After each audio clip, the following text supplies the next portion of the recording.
Welcome back to the Think Bigger Real Estate Show. I'm your host, Justin Stoddart, here today to help real estate agents learn how to retire. And on the back end of that, tell everybody else that there's a massive opportunity when a real estate agent retires. Before I go there, I want to remind you that inside of the Think Bigger Real Estate group on Facebook, there's an opportunity for you to go deeper in your learning. Probably you and I are both similar in the sense that we don't necessarily learn as much as we could learn just by listening. So go to the group, engage there. That's where you'll really interact and take your learning to another level. Today's guest is a good friend of mine. He is the CEO of City and State Real Estate out of the Portland, Oregon area, also serving Vancouver, Washington. And he is the best-selling author of this book, The Golden Handoff, which was revolutionary in helping real estate agents realize that there was a way for them to sell their business and retire. Nick Krautter, thanks for coming on the show today. Always great talking to you, man. Thanks again for having me. Yeah, my pleasure, man. Let's just jump right into this. The fact that what problem does the golden handoff solve? Because I think there's some people out there that have heard of it, are aware of it, maybe even like the idea. Others are just hearing about it for the first time. So talk to us really about what problem does the golden handoff solve? So for every agent that has wondered what are they going to do when they stop selling, or when are they going to be able to retire, the golden handoff solves the problem of helping real estate agents retire and make sure their clients are cared for and create revenue and income so they can retire sooner and still make sure their clients are cared for. That's really the thing. That is, when you retire from real estate, everyone already knows a bunch of people. 99% of real estate agents, when they retire, what do they do with their business? Nothing. They don't do anything. And they've spent 5 years, 10 years, 30, 40 years building relationships, building trust, building a business that makes millions of dollars a year in many cases for people. And even if it's a smaller broker that's making $100,000 a year, that is a great business to be able to jump in and take over when you want to grow a business. So that's the second thing. The way this works is there has to be someone doing the work, right? Someone has to show up and tend to the garden and tend to the fields and take care of people. And so you have a retiring agent and you have an adopting agent. I've been the adopting agent for the last decade, where I've bought businesses from agents who are retiring, agents who are changing careers, agents who are moving to different markets. And I take on their clients, I adopt them, I treat them like my own. And so that's part two. If you want to grow a business exponentially and you still want to work by referral, you can do it. This is the way that you can do that, because instead of you going out and trying to lead generate or ask for referrals for 1 or 2 people, 3 or 4 people, 5 people a week, you could be getting hundreds of people added to your database every time you help someone retire from real estate. And that's really the secret to this. That's for the people out there that are doing it. And I get to talk to them, week in, week out. I get emails and calls from people who this has really changed their life. And it's really exciting to see people really doing more with it even than I did, just taking this idea and really expanding on it, really diving deep.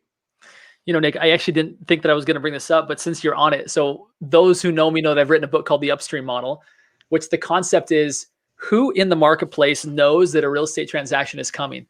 And what was just brought to my attention is that there's very few, if any, better upstream partners that could really kind of be eyes and ears to what's coming than a retiring agent, right? The fact that they have all these clients who they know intimately well, and they don't necessarily want to go out and do the heavy lifting of showing homes, making offers, competing offers in this market, trying to get listings, but they'd love to still get paid on those relationships, right? To be able to hand that off to another agent and still receive some compensation for having taken such good care of those agents over time.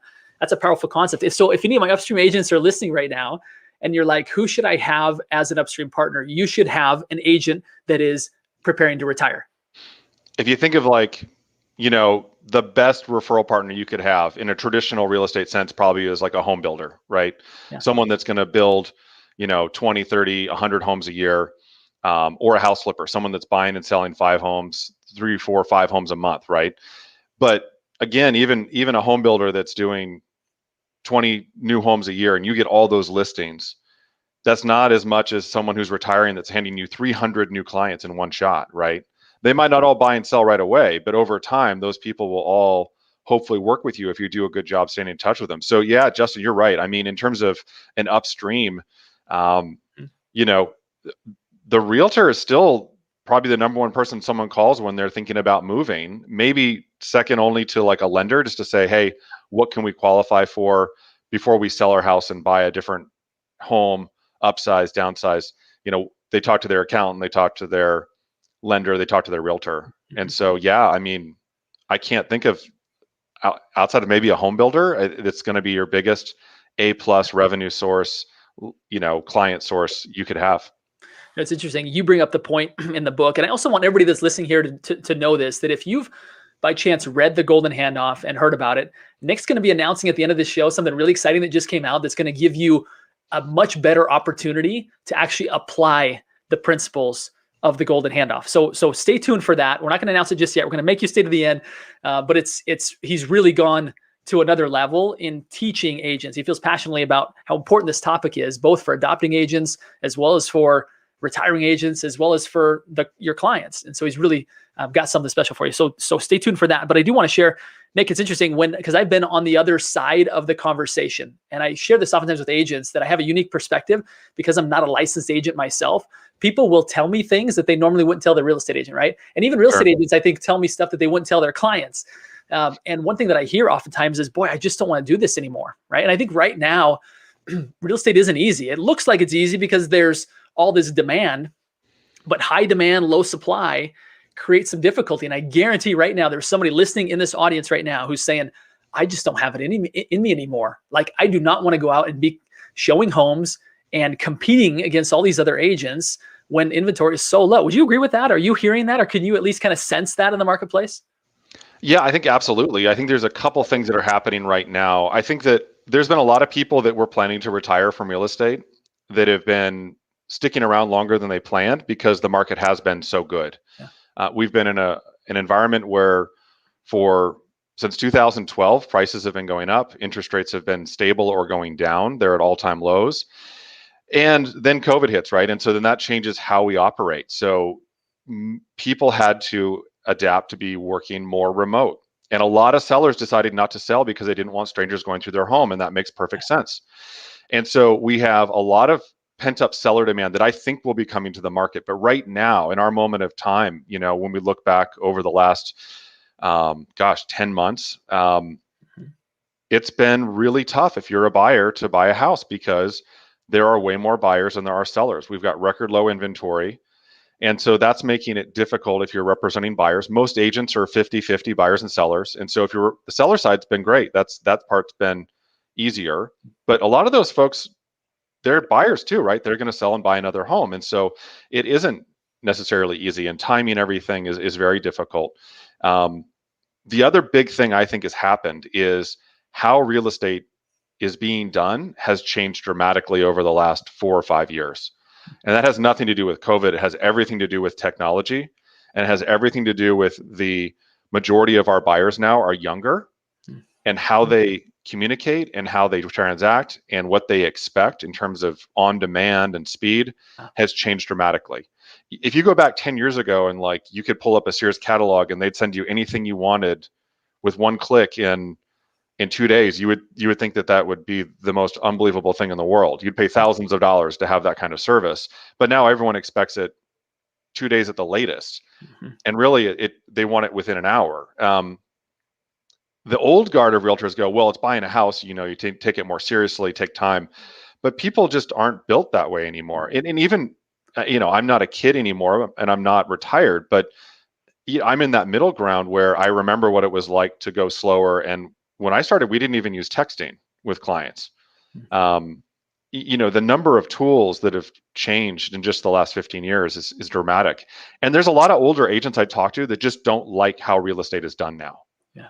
They liked taking time. They liked building relationships. They liked, having a process that they worked with clients before that they would actually go look and buy a house. And now people are just like, I have an app to get pre-approved. I have an app to look at homes. I can set up showings on my phone, and I want to look at a house and buy it right now. And now there's people that are trying to build companies where they are a cash buyer and then you refinance it later. Again, trying to speed everything up as fast as possible. And I don't necessarily think that that's all for the better, because you should plan on being in a home for 5 to 10 years. I think, in my experience, that's a good time frame from an economic standpoint. But I think there's a lot of agents that just don't like what it takes to be successful now and what clients expect and how they want to communicate and how they operate. And I think a lot of folks are just saying, I just don't want to do that type of business anymore. So we're in actually a mastermind group. I don't know if you'll recognize, I'll keep the names anonymous, but we just saw a transfer of a business from a retiring agent to an adopting agent. And it's been really interesting to see how this adopting agent stepped in to really be, to bring all the technology, right? Very active on social media, whereas the other agent brought in all this experience, right? Right. Now, they had the good fortune of working kind of side by side for some time, but I know within the Golden Handoff, you teach a principle that is really, I think, exclusive to your teachings, kind of what you've done, at least to some degree, which is you don't necessarily have to have vetted and worked alongside this agent for years and years. And I think I want to open up people's opportunity if they're like, I'm kind of ready to be done. I don't know that I've found the right person yet because I haven't had a chance to work with them and train them up and spend all this time with them. But again, your model teaches that this can be a kind of a fast transaction to some degree, right? It can absolutely be pretty quick. So the best way I can explain it is that if you weren't a realtor and you were going to buy or sell a house, who is on the list of people you would call to help you? And so if you can create a list of 5 agents that you would want to have do a market analysis and present what they can do to sell your house, that's your short list. Those are the agents you need to be talking to, right? Because if knowing what you know as an agent, you would trust these people, then that's a very good indicator that your clients are going to trust them too. And to your point, I think where people get hung up is that they think they need to find someone that's just like them, right? And that's not really how it works. The best agents aren't all exactly the same personality type, right? What they are is adaptable to all of the clients' personality types. Mm-hmm. And that's the secret, right? I have more of a stereotypical realtor personality, high D, high I. So I like to move fast. I like people. I like to have a big network. I like events. I like all that stuff. But some of my mentors had completely opposite personality profiles than me. Like to go slow, like to have a, checklist for everything. Everything was process based. They were triple checked everything before they started. They didn't want to dive right in. And some of those people are incredibly successful, but what they're good at is understanding that if they meet with a client that wants to go really quick, they go really quick, right? If they meet with a client that wants to know why there's a comma in this paragraph of this part of the contract, you slow down and explain that. And so I like to go fast, but I can slow down. And I know agents that like to prefer to go slow and are very, very cautious, but they can speed up if their clients are wired like that, and that's what they need. And so that's something to keep in mind. It doesn't have to be just like you. Your clients are all different, right? It's not like you only work with one personality type. And so keep that in mind when you're looking for someone. It doesn't have to be exactly like you. And there's more than one person that could very successfully do this for your business. Well, I love how simply you put it there, right? Is like, who would you use? So if you're not in real estate anymore, who are the few agents that you would go to and say, hey, look, I'd like to get your help on selling, marketing, and property, right? Because you've worked with these people. And it really kind of takes it down to a very simplified level of like, I could do this today, right? If I'm actually sitting here and it's January of 2021, and it's like, you know what? I think it's time. I really do. Ask yourself that question, right? And start the conversation. And again, your book gives a tremendous insight into what that conversation looks like and what that actually, like the logistics of how do you get that information to the people and how do you get the message out to your database is this is what's happening and here's why it's good for you, right? Yeah.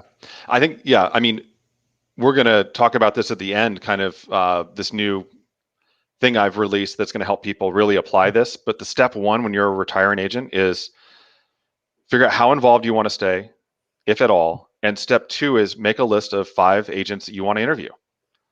Because I think don't fall into like the same trap that a lot of people fall in where they just call one mechanic or one attorney or one realtor, or they meet with them and they say, they're good enough, let's go. Yeah. Take the time to meet with a couple people. You want to make sure this is the right fit for you and that they're really excited about this opportunity because it takes work. This is not a automation. This is not a simple get rich quick scheme. This is a get very rich slow scheme that works very, very well, but you have to put in the work. And the work is maintaining those relationships that retiring agent has spent years and years building, and honoring that, and doing a good job caring for those people, so that when they are ready, then they call you, just like you do with your own clients that you've worked with. Now, I know we've had conversations, Nick, and you said, boy, if I were writing the book again, I would have implemented in some other things that you've since learned, right? The fact that you have been an adopting agent, you've taken over other people's databases and built one heck of a business out of it. Is there any insight, and maybe it's teasers, or maybe you can even share, like, what are some of the modifications to the golden handoff that might, again, open up people's minds to say, like, hey, this doesn't have to be an all or nothing type thing, right? Yeah, so that's the biggest change since I wrote the book. So when I wrote the book, I had taken over, I think, 5 businesses at the time that I wrote and published it. And all of them were all or nothing. They were people that like retired and moved across the country, people that changed careers completely and were 100% out of real estate. What I've come to find out is there's a ton of opportunity to help people in a partial handoff or potentially a merger.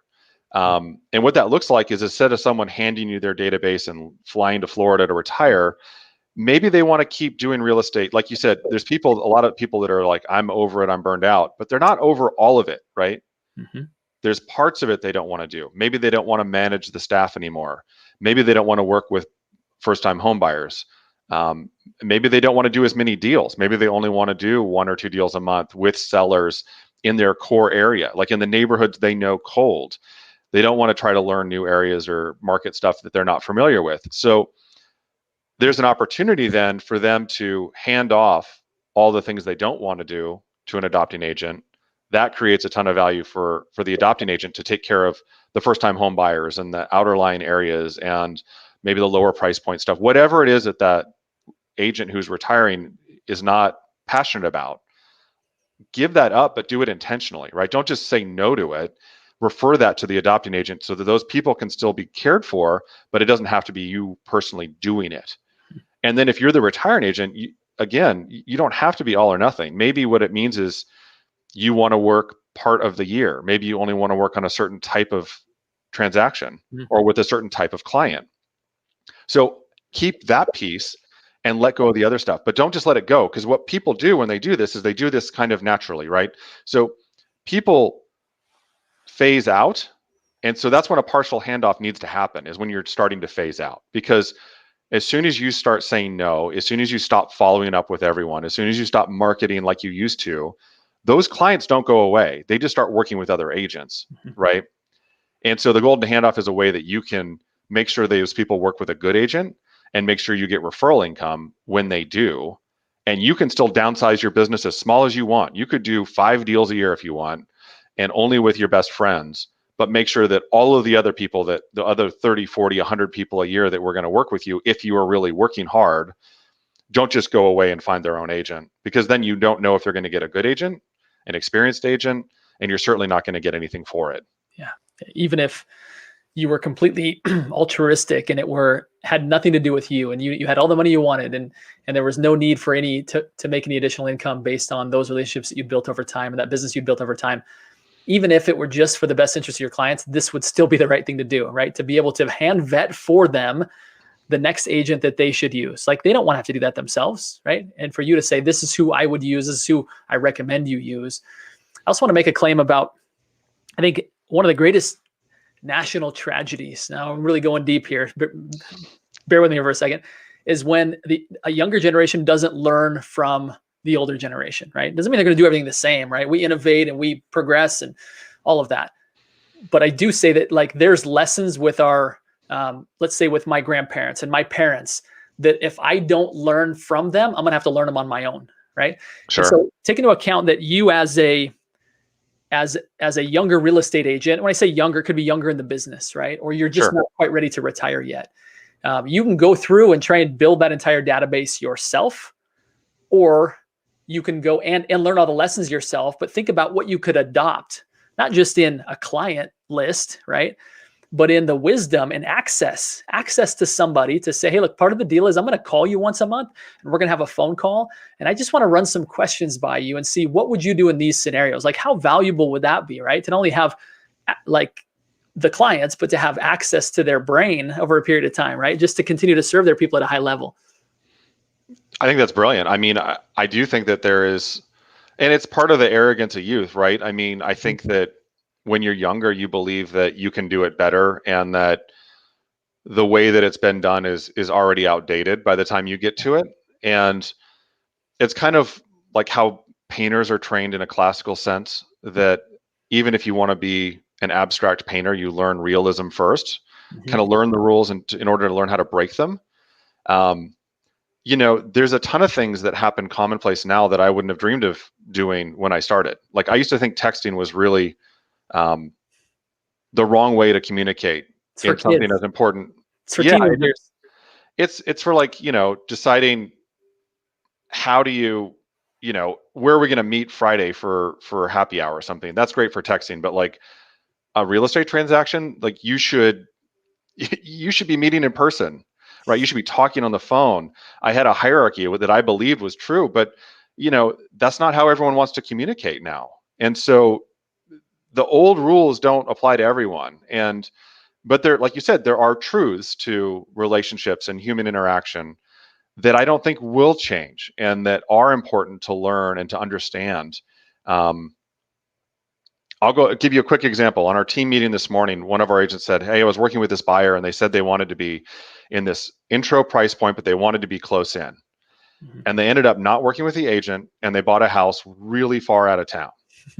And what I said is, those people weren't lying to you, but you just didn't understand what they really wanted. And what they really wanted was all of that, but they couldn't afford it, and it wasn't going to work for them. So what they really wanted, once they realized they couldn't get everything, was they really wanted a nice house, and the neighborhood wasn't as important as they told you.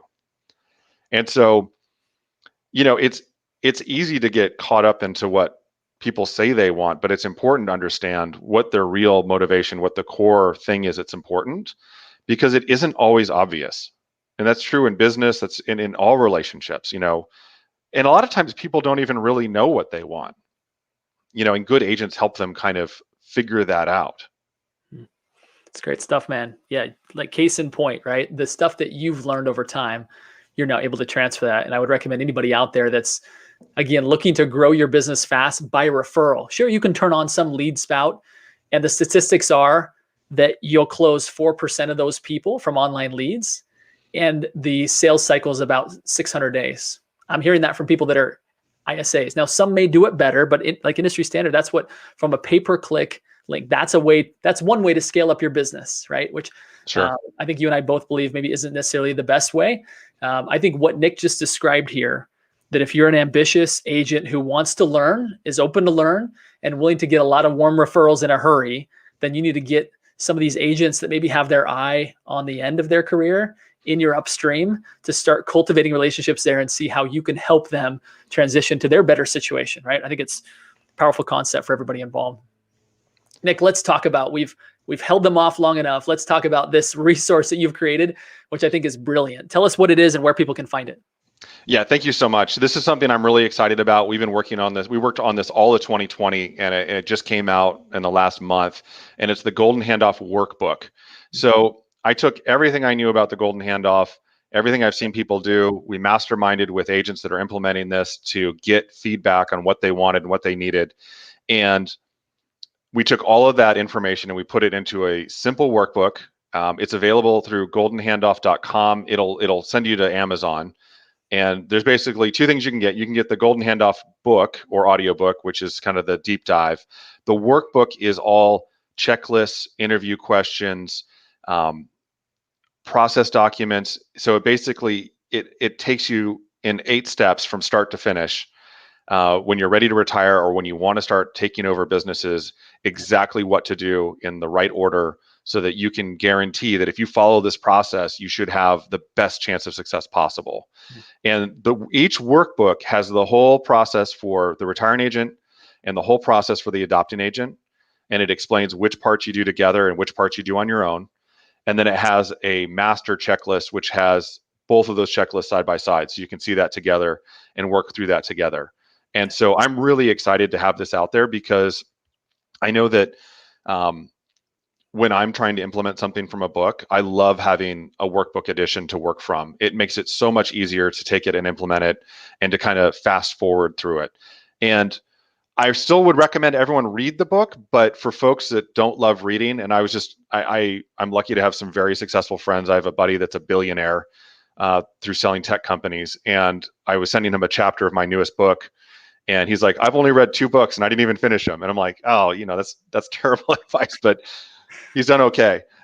So the idea is that the workbook is a standalone. So if you've never read the Golden Handoff and you want to just get the workbook, I believe that we put enough detail into it to make it so you can just start with that, and it's a standalone thing. Versus a lot of other workbooks I've used and read in the past and worked with, where if you hadn't read the book, it really doesn't work for you. We wanted to make this detailed enough to work as a standalone, but not as overwhelming and detailed as an entire book. So it's really the Cliff Notes version, and it really gets into the heart of everything. And the idea is that you grab a pen or a pencil and you make a mess out of this thing, copy pages, do it over and over again. But again, without making it overwhelming, we put enough detail in it, so hopefully it's a standalone. You don't need to read the book if you don't want to, or you haven't done that and you want to get right to it. What a generous offering, man. I know that I know the effort that goes into writing a book, and I can only imagine that the workbook was very similar, if not more. It sounds like, at least from a value standpoint, a tactical, not just I like the concept of being able to retire, or I like the concept of adopting. I think when a lot of people read your book, they weren't quite ready for either. But this now is a way for them to actually go implement the very tactical of here's how you do this with checklists and all. It's brilliant. I love it. Where do people go to get the actual workbook, Nick? So right now it's just through Amazon. We've been trying to do fulfillment ourselves, but we've been having trouble with shipping. So Amazon's got that figured out better than anyone. So right now, to make sure people get it and get it quickly, it's only available through Amazon. And if you want to just find the link easily, go to goldenhandoff.com, and it's right there on the front page. There's a button you can click. It take you right to the correct page on Amazon where you can order the workbook. You should be able to order more than one copy. I know that on some of those books, there's a limit right now on how many you can order. I don't know if you and I talked about that with the Golden Handoff. The Amazon's only allowing people to buy 4 copies at a time, which is frustrating because I'd love for people to buy more. So we're doing bulk orders of the book directly. So you can reach out through the website to me, and we can facilitate bulk orders of the book. The workbook, you should be able to order enough copies, but if not, you can just reach out to me, and we'll get that sorted out for you. Well, the thing we didn't even talk about, we won't go into depth on this, but I do want to plant the seed that if anybody here is thinking about recruiting, right? Recruiting agents to your brokerage and or retaining business, what a brilliant way. If you've got agents that have their eye on retirement, that client list is going to leave with those agents, like when they retire, unless you start teaming up and matching up, right? That these retiring agents match up with these adopting agents. Like, you can really create a powerful offering for your brokerage and for your recruiting efforts by simply playing matchmaker. And it's something else to think about. I think that is a massive, massive value add for the brokerages and for their agents. So for any brokers, team leaders, managers listening to this, if you make sure that every agent, when they come to you and say, I'm getting out of real estate, or I want to slow down, or I'm going to retire in a couple years, or, hey, I'm retiring next week and I'm moving across country, or my spouse got a job and we've got to move, make sure that you connect that agent with one of your agents who's growing a business in your brokerage. Make sure that they implement the Golden Handoff so that those clients stay with you. So you basically can add a tremendous value to the agents that are sticking around and helping you grow your brokerage. And you can also create a revenue stream for these agents who are leaving that they didn't even plan on having. And imagine what a recruiting tool that is to have agents who are not even in the business anymore, who are benefiting from the work that their broker helped them do. It's a huge value add, and it's something I'm really passionate about teaching to the highest level. And I'm talking to some of the largest brokerages right now about how to implement this across their whole brand and platform, which is exciting to be having conversations like that right now. Super exciting, man. All right, let's go to the final question, which is this. You're a big thinker, no doubt. What do you do to continue to be a big thinker, to continue to expand Nick Krautter's possibilities? Teach us what you do. Well, I'm going to go back to a conversation you and I had about business planning, and we talked about the 10-year plan. And I think it's so easy sometimes to get caught up in the day-to-day or next week or next year that you kind of forget about what's really, really important. If I'm going to look at my life in decades, right, and I've got 4 left by the numbers, right? By the numbers, we get to about 80. I'm 42, turning 43 in a couple of months, so I'm halfway there. So if I look at my life as I've got 4 chapters left, what would be really powerful to have accomplished in that time? And it probably isn't making more money, and it probably isn't having more stuff, and it isn't even necessarily having more experiences. At least for me, that I'm not wired quite like that. But what matters in terms of thinking big is what kind of impact can I have on the world that will outlast me? So what's something that we can do? So now you and I have both written books, right? That's one of the beauties of the written word, right? Once that book's published, by that day, it's there forever now, right? It's there for thousands of years. If there's value in that idea, people will find it and use it hundreds of years, thousands of years from now. There's very few things you can do that kind of leave a legacy like that. So I would think, if you want to think really big, you have to think of what are the projects that will take me the rest of my life that will impact the world in a positive way after I'm gone, and focus on those things. Some powerful, big thinking right there, my friend. That's why I love hanging out with you. A lot of what I've done, in fact, even the inspiration for my own book came because of what you've done. So I want to thank you for that. And just for rubbing off on all of us today, helping us to think bigger and expand our own possibilities. So again, if you haven't yet gotten your copy of the workbook, the Golden Handoff, just get it in your hands. Even if you have no idea how to apply it yet, I promise you that if you get it in your hands, you're going to start to think a little bit bigger about either way. Maybe I could pass this business along to somebody else, or I could start to have businesses pass along to me. So anyway, be sure you do that. So Nick, thanks so much again for your time, and for everybody tuning in today, for the comments that have come in. Appreciate you all. And my final request to all of us is to go think bigger. Thanks, Nick. Appreciate you, buddy. Take care.